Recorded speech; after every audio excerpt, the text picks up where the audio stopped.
Shri Gurubhyo Namaha. A very warm welcome to another session of Conversations on Consciousness.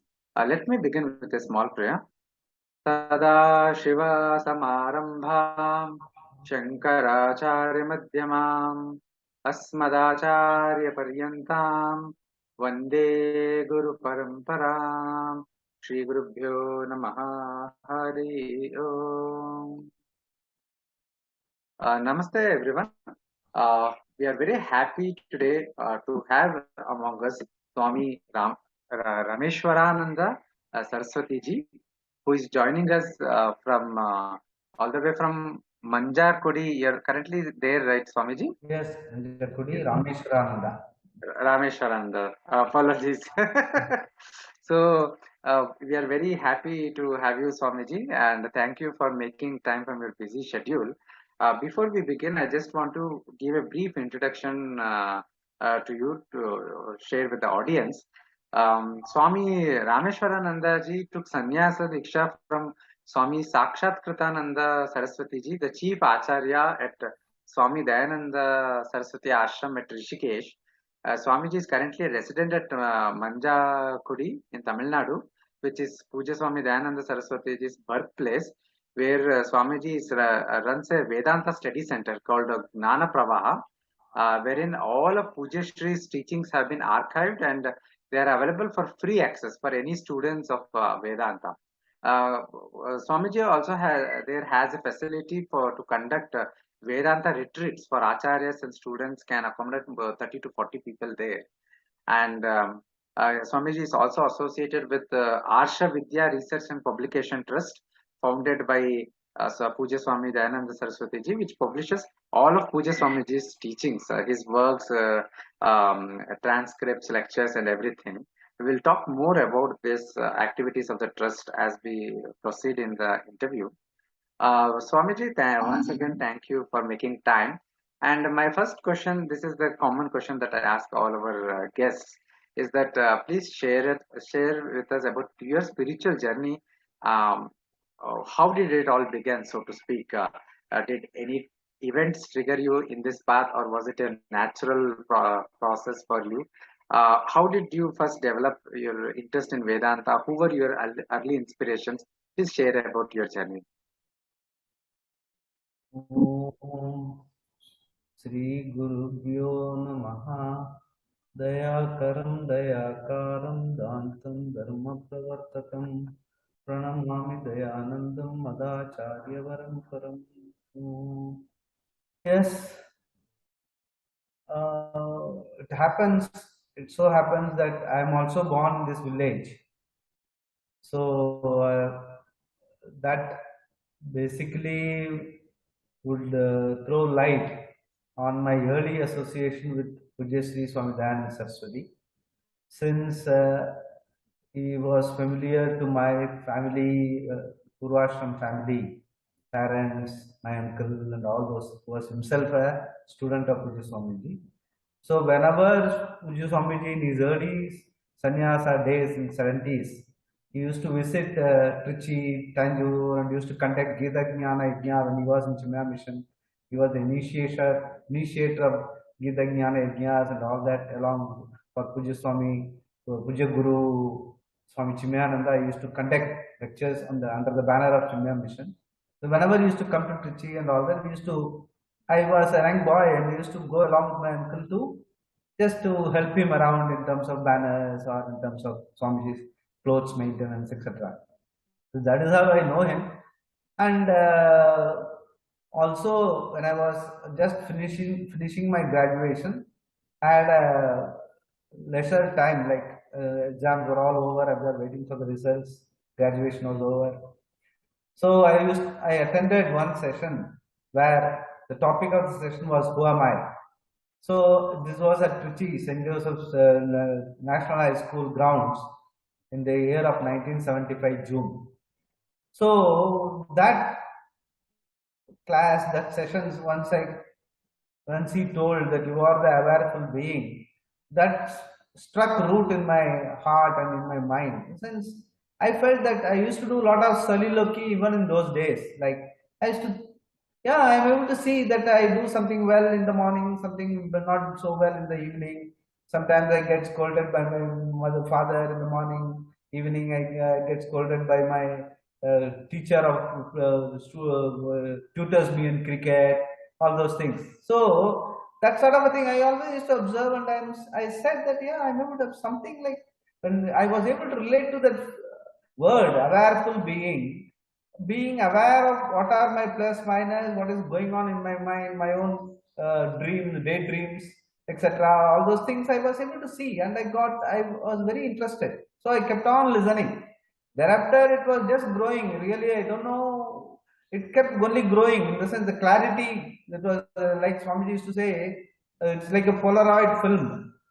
Like it goes on improving in clarity. It was not a very, I would say, it was not a very deliberate thing to get into Vedanta or spiritual studies and all that. For me, it is, he is talking about me and he says you are the awareful being. And I said that, yeah, that I'm able to, I would like to know more about it. I kept on listening to him. Fortunately, and it's a blessing, I would say, in the from the Parampara, I moved to Bombay, where Pujya Swamiji started Swami, that 3-year course, wherein all the present stalwart acharyas like Swami Paramarthananda, Swami Vidyatmananda, even Uncle Purvasham Uncle L.S. Mani also was a student. It was at Sandipani Sadhanalaya, yeah, and the institute is still running under Chimaya Mission's auspicious. Pujya Swamiji carved out the Gurukulam, Swami Dayananda Saraswati carved out the Gurukulam syllabus and started the course right earnest in December 75 or January 76.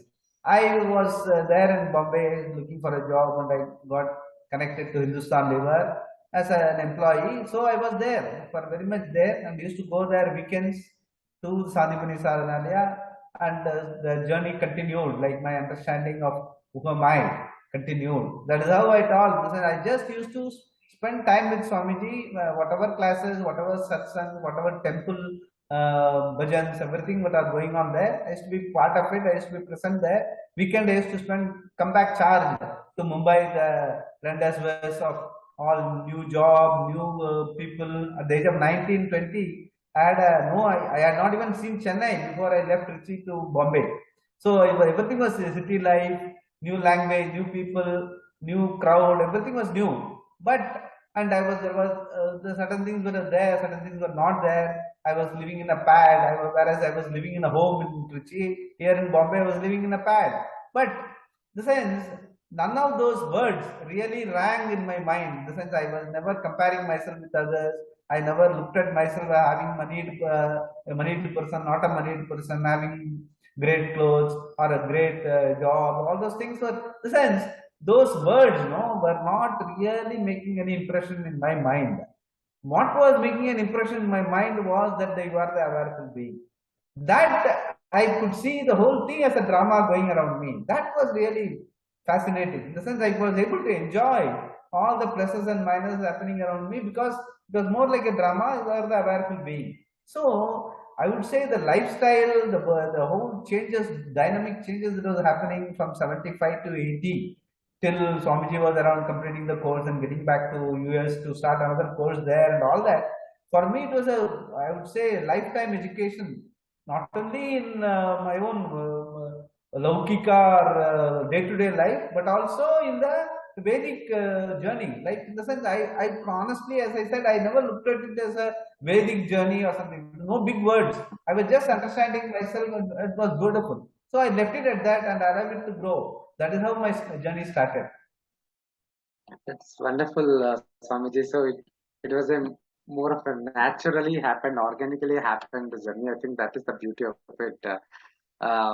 So that you received your Diksha from Swami Sakshat Kritananda Saraswati ji. So did you also study under him or with him? Can you share some incidents of this experience with the Swamiji there? What happened was,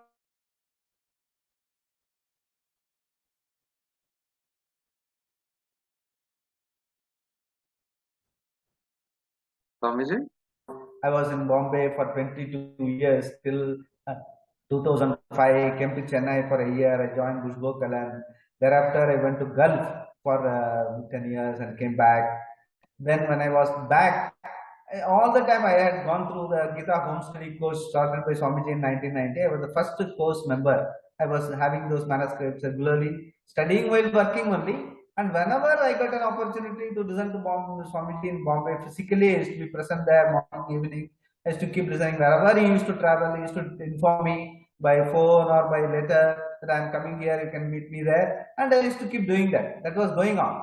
So in 2005, when I came back, I felt that I had made enough for the rest of, like, for people's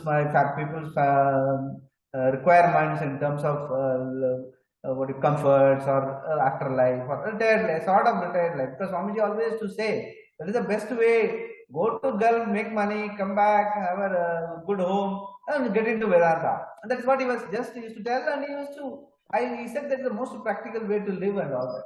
So that was also ringing true in my mind because I felt so comfortable, so contented. I felt I should do something. Like, I have heard so much from him, and my life has been enriched, so I must get back to him. So that is how it all started. In 2006-7, I joined the Gurukulam at Anaikatti, where Swami Sakshat Kritananda was assisting Pujya Swamiji in all his activities. That time he was not even made an acharya in the Gurukulam. Thereafter it all started, like Swamiji wanted to start a 3-year course, and then Pujya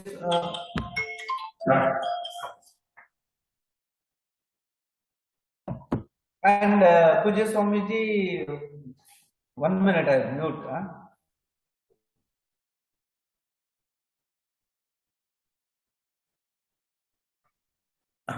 Pujya Swamiji started a 3-year course in 2010, but between 2007 and 9, I had a lot of interaction with Swami Sakshat Kritananda, and Pujya Swamiji was a direct report. I was reporting directly to him as a manager because there was no course going on, so all activities have to be coordinated in conjunction with Swami Sakshat Kritananda and Swamiji as the person who is running the ashram. So that is how I got intimately connected with Swami Sakshat Kritananda also. And when the course started, I moved to Chennai, the publication. 2009, I moved to publication. Thereafter, all the transcribing, I was assisting the previous editor in terms of transcribing the edits, running the publication, which was an exclusive publication, started in 2005 only for the public publishing, Pujya Swami Dayananda Saraswati's teachings. Because there were other acharyas who are publishing themselves, but we wanted that, being the founder of this whole Arsha Parampara, he must have an exclusive publication. That is how it all started. Even we took out earlier publication from other places where Swamiji has spoken, and we converted them into books. What we are having as Arsha Research and Publication Trust publications today, all are published under that banner. And Swami Sakshat Kritananda was also the editor of all the Upanishads till now. Kena, Mandukya, Taittiriya and all that. So he was also very closely connected with me. I was interacting with him, and I used to keep listening to Pujya Swami Dayananda Saraswati's teachings on audios and videos and all that, transcribing. So my job itself was a 9 to 5 listening to Pujya Swamiji and transcribing. So that was my Shravanam, and my Mananam was with Swami Sakshat Kritananda in terms of clarifying whatever I edit and whatever I transcribe. Any doubts, I used to talk to him. So I was intimately connected. I was blessed to be connected to both the acharyas. And later, when 2015, this was going on next 10 years, 2015, Pujya Swamiji took Samadhi and all that.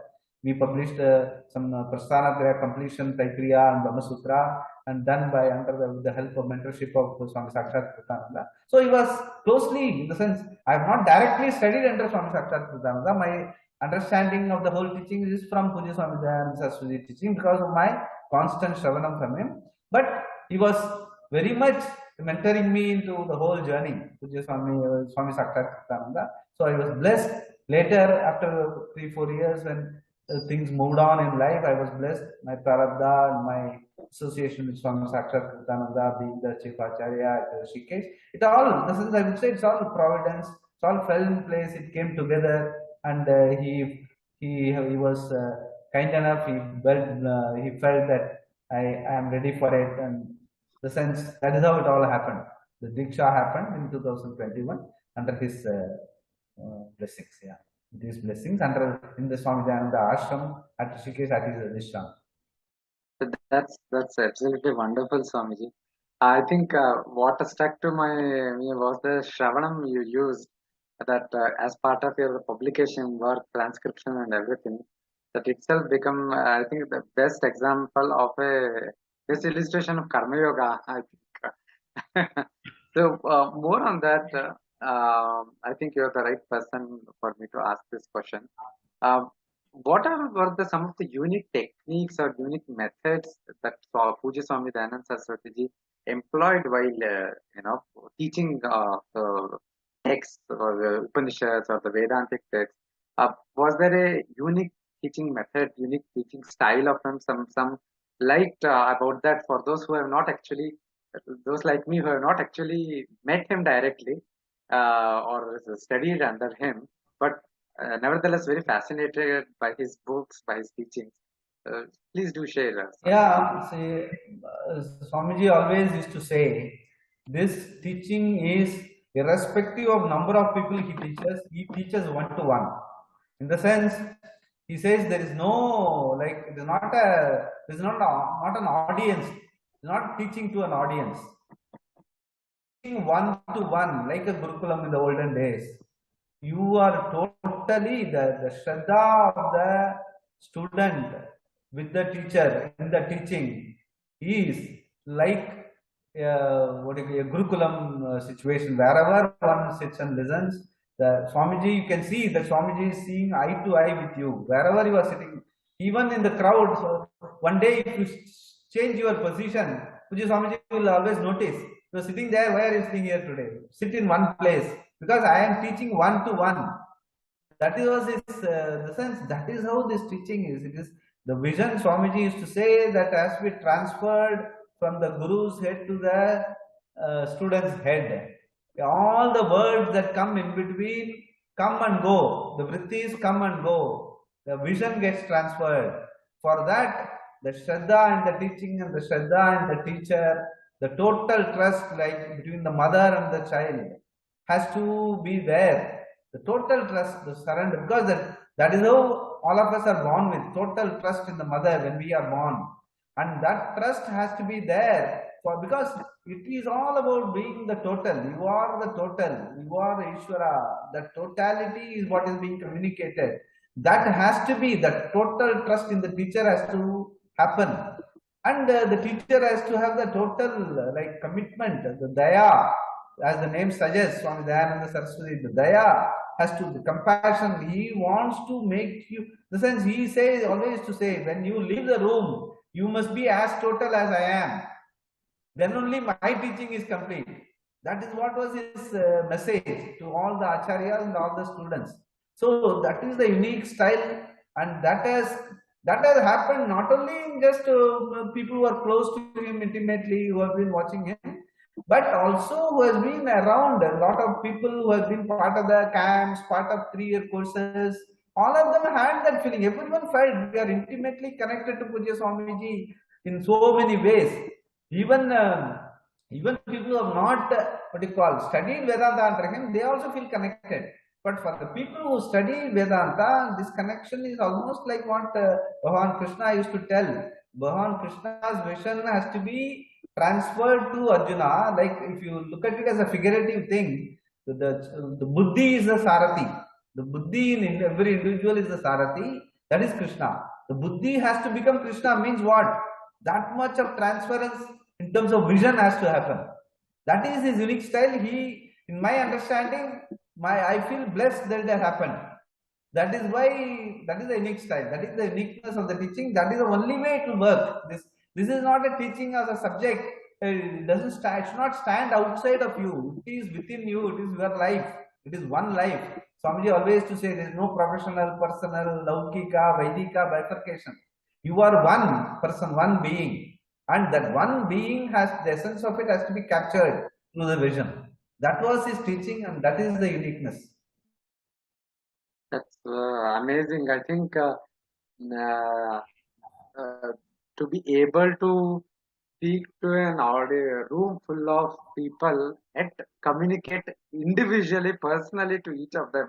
I think not many people are able to do it, and all the students who are fortunate to listen to Pujya Swamiji were really fortunate. We're really lucky to have that opportunity. Wonderful, Swamiji. So moving on, I just want to ask you more about uh, the work that you are doing in Arsha Vidya Research and Publication Trust.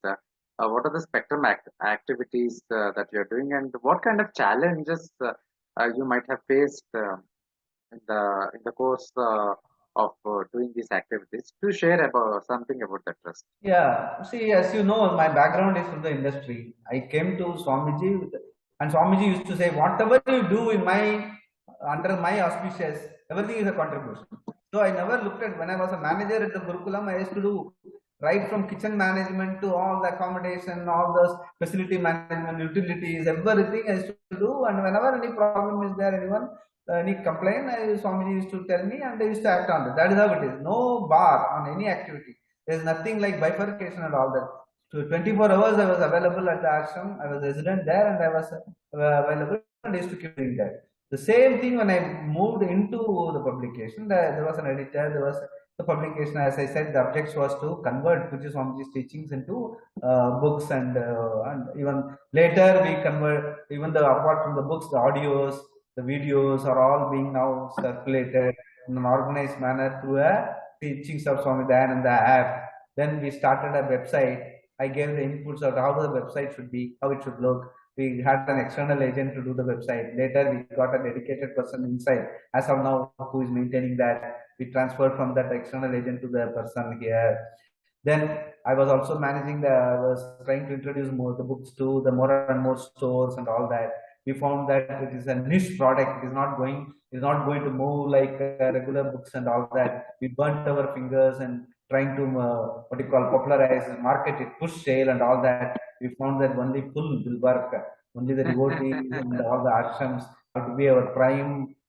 We should serve them, and they should in turn take it to the people. All these things, lot of guys to be involved in our marketing, administration, sales, and the hands-on is to prepare invoice. All those things as to was doing. And the previous editor, so I fell sick. So I had to start doing the what you call editing, checking the edits and all that. So we used to get the other acharyas who we used to give them the transcript and get the acharyas to edit. And I will check the edits and get back to them saying that the errors and all, if at all there is a clarification, I used to get clarified myself for my own clarification. I used to edit and transcribe, not just as a transcriber or editor. I wanted to absorb and make the teaching my own. It should be, that is how I was able to reach out to all the editing acharyas to ask they were kind enough to clarify the doubts. And even Pujya Swamiji used to go and sit with him, read the transcripts. Whenever he edits, he used to tell me that these are the things, these are the fine nuances in the book and how it should reflect in the book. How a teaching to a Gurukulam is different, how it should reflect in the book is different. So what are the things you have to take care? These things I continuously kept on doing, and the sense and the challenges are basically to ensure that the transcription must completely capture Pujya Swamiji's whatever way he even the jokes, even the things and all, he must be able to capture in toto verbatim. And later when they edit, the challenge is Swamiji used to say, cut out what is not relevant to a book. You must be able to imagine how the book going into the hands of a reader, it should make sense to him. Whatever is making sense to a Gurukulam student may not make sense to a reader. So those things you have to marry both of them. And if at all there is any problem, you have to get back to the acharyas who are editing and tell them these repetitions are there, can we cut out? All these things, no, these are all the challenges. That more importantly is to develop more transcribers or communicate this, because I was doing the transcribing for say almost like whenever possible, but there had to be other transcribers who had to be involved, and you have to communicate to them what it means. Transcribing Pujya Swamiji's talks mean it is not like a regular book or something like that. It is a teaching. It has to get to the reader's mind what Swamiji is trying to convey. These are the challenges which continue even today. Even though I am taken to the Sannyasa Diksha, I am still continuing with the Pujya Swamiji's work in terms of trying to convert more and more books. We plan to launch Pujya Swamiji's teachings on Mandukya with Karika in September. We recently published in Drsya Viveka in June. In September, we want to publish Mandukya Karika into 4 volumes. That again will happen in the Rishikesh. The final edits have been done. The edits have been done by me and have been supervised by Swami Sakshat Kritanandaji. So all these things are happening continuously. It is a challenge. It's a blessing. It is that is how it. The publication has to be looked at. Even in terms of what you call the app development. In terms of we are trying to develop a website for Jnana Pravaha exclusively so that we can reach out to more people and all that. The person who is doing the dedicated job of maintaining the app, developing the website, also he is equally a committed student of Swamiji for the last 15 years. He has undergone a 3-year course himself at Anaikatti. So it is not, it should be a life transforming thing for the people who are involved in this work. Then only it blesses you, it blesses others who are getting the fruits of this publication as well as the Jnana Pravaha related activities. So that is how we look at it. That's wonderful, Swamiji. I think you are doing a very important work there, bringing out all these lectures and book format. I think that would greatly help. I have seen that there are some students who are more comfortable in listening to the teaching, and there are many others who prefer reading and reflecting on the teaching. So having both as audio, video, as well as on the print format is very helpful. Moving further, I want to discuss 2 or 3 common things related to Vedanta. One of the first questions is that how important is Seva in the path of Vedanta? Because I think this is often not stressed enough. People have a lot of misconception that Vedanta means all about some reading, hearing, reflecting. That's it, and or how this new age thinking has come up. Because I'm already Brahman, there is nothing for me to do. But that is now how the tradition sees. So, how important is Seva in the path of Vedanta?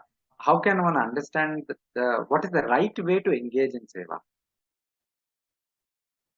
Yeah, again, taking recourse to what Pujya Swamiji has always been telling, he used to tell, he was very, sometimes even emotional to say that he has done a lot of seva to his gurus. He was Swami Chimyananda, Swami Pranavananda of Andhra Ashram, Swami Tharananda of Rishikesh. All these people he has studied under, and he has done a lot of tapas in studying, understanding all those under extreme circumstances of life, which none of us face as students, because he has ensured that all his students and acharya, disciples and all have much more comfortable life in pursuing this study compared to what he had undergone in those years in 60s and 70s and all that. So, and in spite of all those difficult circumstances, Swamiji used to say that he had done a lot of Guru Seva. Guru Seva in the sense, in terms of making this teaching, transcribing, publishing. He himself was a very good editor. He has edited Swami Chimyananda's Gita, Holy Gita, which is even now it's available in all big, prestigious locations throughout the world. Holy Gita was edited by Swami Dayananda Saraswati for Chimyananda, and Swami Chimyananda appreciated Swami Dayananda for his great work in that direction. And also later also Pranavananda and Sarananda is studied under. He has done a lot of seva. He used to say Guru Seva used to be very in the sense it blesses the student to get the right understanding. Like this understanding, it needs 3 types of Shanti. Swamiji always to say, that's why we say Shanti, Shanti, Shanti. It is Adhyatma Shanti, Adi Baudhika Shanti, and Adi Devika Shanti. Say Adhyatma is you must, your own mental adhikaritvam, you must be prepared as a person, in spite of, all of us have come with the background, like not only the background in this Janma, but also in Janmas gone by. So all of us have come with some samskara. That samskara has kept us going in this life cycle of Janana and Marana, and it is obvious that we are not able to get out of that cycle because we are caught there. We have got so much ingrained. The Shastra uses the word Abhinivesha, Agraha, Avesha, and all those things. That itself is a great cover and pratibandha for us to pursue this teaching, even though the teaching that you are the awareful being is so simple and so profound, so fulfilling, that the simple thing which is there, which doesn't require any great intellection, it's not rocket science, but it is covered by our own Abhinivesha and all that. That if that has to be broken, the three type of Shanti has to be covered, that you must be blessed yourself to take to this, and the Bhautika, Adi Bhautika and Adi Devika, people around you, and the Ishvara Anugraha, these things, if they have to fall in place, Guru Seva and Guru Vakya Paripalanam, whatever he says in terms of values and attitudes, in terms of your Shraddha, in the teaching and in the way of life he propounds, how he lives, how compassionate you are, he is. You must fake it and make it, he used to tell. If you don't, everyone need not have compassion naturally, but you can fake it and make it. And Swamiji always used to say how ways and methods, how to develop attitudes and values. That is again Karma Yoga. Karma Yoga is not a it's an isolated thing. It is not a separate job by itself. Doing karma in the sense living. Everyone has to live, even right from eating onwards. You are living your life is karma. That nobody, including a sannyasi, cannot escape. But doing that as yoga is to ensure that all these pratibandhas are taken care of, and you are focused in the study. You are able to sit and study, listen to Swamiji. People used to ask me, how you can sit and listen to Swamiji for 4 or 5 hours every day? I would say it's a blessing. That blessing is coming out of the grace Guru has imparted, Ishvara has imparted, people around you, father, mother, friends, and all have imparted, even the family is imparted you. They impart that blessing only when you are being empathetic towards them, you are doing whatever you are supposed to do as seva. That also is seva. And that seva is as yoga. And that yoga, the karma yoga, helps you to stay with the jnana, stay focused in the pursuit of jnana. So it's all intermingled, it is not disconnected, it is all very well connected.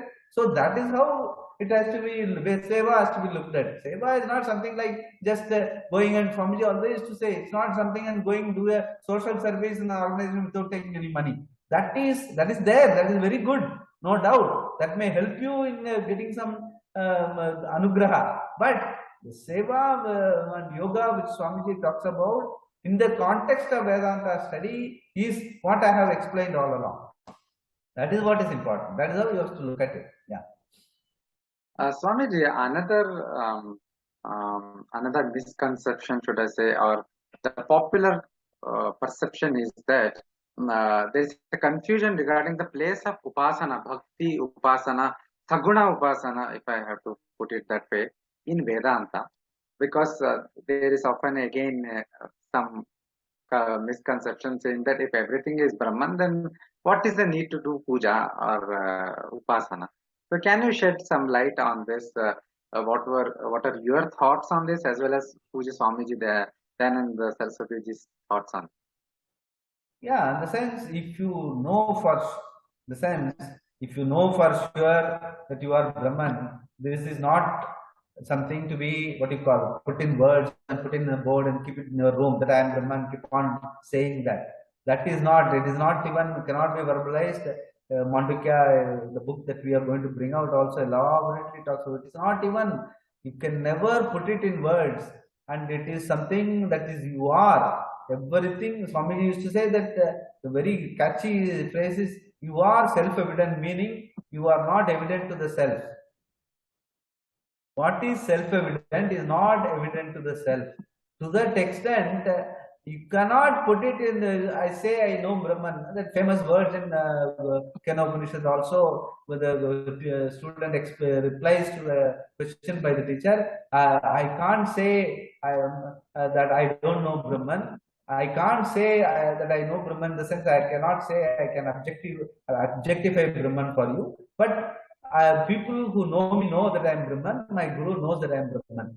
That much he used to put the onus back to the Acharya, that The says it cannot be verbalized. All these things are so intricately taught in the Upanishads in so many ways. That is why so many ways, methodology, so many prakriyas by which it is taught. So, but to get there, all this anugraha which I was talking to you, Adi Bhaudika, Devika, Dhyatma, anugraha is important. That is where that what do you call bhakti, Ishvara, upasana, and even puja rituals all have got a relevant place. Till the time you will grow, you are able to spend time with this understanding, doing Shravanam, Mananam, without any impediment, even in Vidyasanam, even in meditation, even you must be able to, even if there is a thought, you must be able to get back to a meditative. It should not be a meditation in isolation, it should be meditative life. So nothing is a distraction for a meditative person with a meditative life. Everything is a vibhuti. This sort of an outlook for you to develop, lot of anugraha is needed. That is where bhakti, upasana, good karma, ishta karma, purta karma, all these have got a place. You can never discount any of these things, but everything has got an allotted place. That should not become an agraha. Again, as I was mentioning, agraha, Mandukya itself elaborately talks about that. Your agraha, avesha, and abhinivesha, even in the rituals, and as a pratima outside, Ishvara as a pratima outside, that itself can become a pratibandha. That you have clearly decided he is only outside, Ishvara is not within you. So that should not also happen. So you must be able to, these are all only upaya, the tools for you to understand and be Ishwaroham. So this journey has to be properly understood, be reflected upon, alert in all your Shravanam, Mananam, Nidhyasana. All these have to go along. Just like Swamiji says, like noodles. Nothing can be looked at as isolation. Take one thing, everything else comes together. One value, everything other value falls in place. So all these things is to, this is, we have to be exalted. That is why, you must not have any, Swamiji used to say, you should not have any props. None of them use these things. Don't use any of these things as props. Props may be required for you to grow up like a child. For it to act out a play of a bird, it needs to have wings. So only when you give a prop like wings, it can behave like a bird because it's a child. But that prop should not be the thing for you as you grow up. As you grow up, you must be able to drop all props and get into that Ishwaroham. And at the same time, none of these things can be discounted. All these things are very relevant as upaya and tools for you to get to that final situation, Ishwaroham. Wonderful. Thank you, Swamiji. As we come to the conclusion of the session, I have just one final question. You have been working on the publishing and studying, listening to all the works of Swami Pujya Swamiji. So, what are some of the books that you would recommend? Some of the books by Pujya Swamiji, or perhaps directly written by him, or a transcription of his lectures? What are some of the books that you would recommend for a beginner who wants to just start his journey with Pujya Swamiji? We have got something called a Moments with Oneself series, a series of 18 books, where Swamiji has taken individual aspects of life and how to respond in a given situation. Very simple language and very yathartham.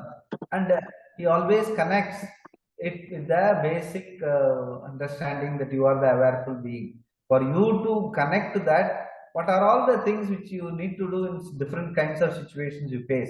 That Moments with Oneself series, the word itself, Moments with Oneself, you must be able to spend time with yourself in spite of what is happening around. For that, the upaya as tools, how to have values and attitudes in individual situations.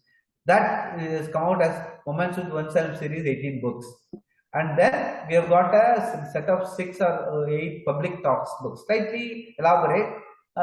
Again, dealing with individual aspects of what you call very normal life, a person who is living in a normal life, how he can connect him with himself. That should be the beginning. In the sense, unless you have a what you call it should know the sense. Swamiji always to say it is something that you must have. I think I have told in the earlier time also to you that it should be like a head on fire situation. See, a person whose head on fire, he is not looking elsewhere. He will do something immediately to put out that fire. In the same way, this understanding that you are the awareness being, it should, this is, I need to know this. I need to know this, otherwise my life is unfulfilled. And otherwise my life is a waste. That sort of a fire in the belly situation has to happen. For that to happen, all these initial texts, books and will help, definitely.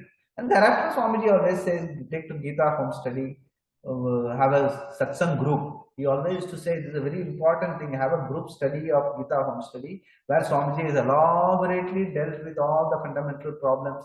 He has given a figurative situation of what are Arjuna's predicaments, and your predicaments in life are not very different. Only that that is a Pratama Malla Naya. He is sitting in a war-like situation. He has to do something. If this thing can help, all our problems are nothing.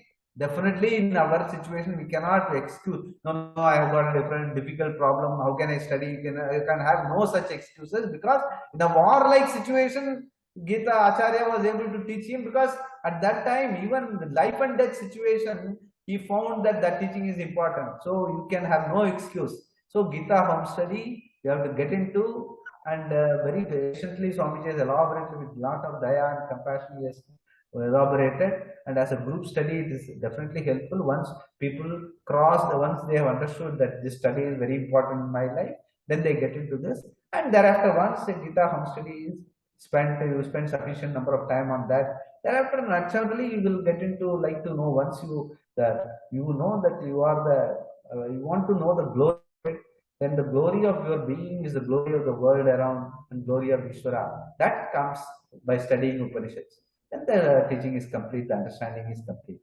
So I think it's all natural. Like Bhagavan is a human being, being only among all the species, we are only called being.